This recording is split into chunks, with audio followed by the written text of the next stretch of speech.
All right, Virgil, I'm going to go ahead and show this one. Your Cobra 29 Nighthawk, utilizing those lovely LEDs you sent me. Special order from Great Britain. And I actually liked them. Those were small and fun. A lot of the LEDs that you run into are too big for this type of job. I know pretty much what she was wanting done on this one. And we've got some killer audio. We've got good power, driving amp well. We've already discussed some of the problems that we ran into with this particular radio. You know, when I first told you I had it, it was working, and changed the final, and it was a brand new old stock final put in there. And on the first key, it's the D8 diode back here at the back going to the audio transformers blew, and in that process, as soon as I replaced the D8, the small audio transformer blew, was shorting out, melting, you know, rolling smoke, and just see the wax bubbling out of it. Replaced it as well. Went through, changed out caps, double checked the audio chip, run into several problems back to back, and come to find out, on D8, those diodes, I had a whole pack from RF Parts, believe it or not, that were testing bad. They were backfeeding and causing issues. So all along, it wasn't, you know, I pulled the final, it was good. I pulled the audio chip, it was good. But because of those faulty parts that were from a known reputable source and a known reputable brand, they were just bad.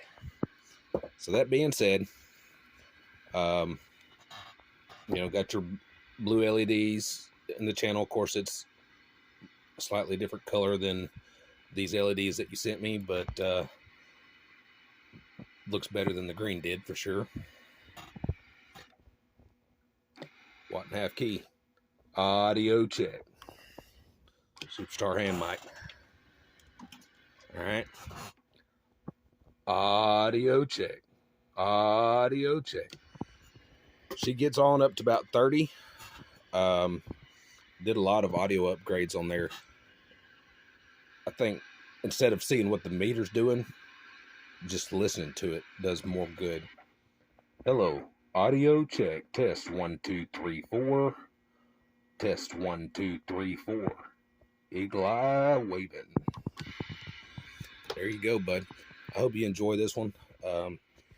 It was fun and challenging, but because of some of the hiccups and problems with this one, yeah, that was not that fun. But in a nutshell, I do enjoy doing these custom jobs. I like watching them come alive. I like watching them, you know, that's some really smooth audio coming out of this. I've had people mention, why don't I show it on the bird? Well, I can. I mean, I've got one sitting right there that's hooked into all of that, and I have to unhook all that, and it's not very video friendly. I usually save that for bigger items that are, you know, you got more power drivers in line. It's more critical there. But as far as a radio on the bench, whether it's a single final, dual final rig, this one's doing 9 or 10 birds, something like that, and 30 watt peak. I could turn the dead key up a little bit, get a little more bird out of it. But I know how you're going to drive it into a box. So for those people, there's, out of 50 people that sees this, only one of them ask about bird. And whether it's a stock radio, whether it's a built radio, whether it's an export, you're not going to see much on the bird. Until you start getting into bigger levels, you're just not really going to see much. 8, 9, 10, 12. It is what it is. But that being said, she does do, you know, watt and a half key, 30 watt peak. But the big thing on this one was the audio. And like I said, this is a stock Superstar mic. Yeah, see, that's what I'm pulling there. Hello, audio check, test 1 2 3 4. Let me get away from this microphone on this camera here and let you just hear it coming through the speaker over there, because that sounds good.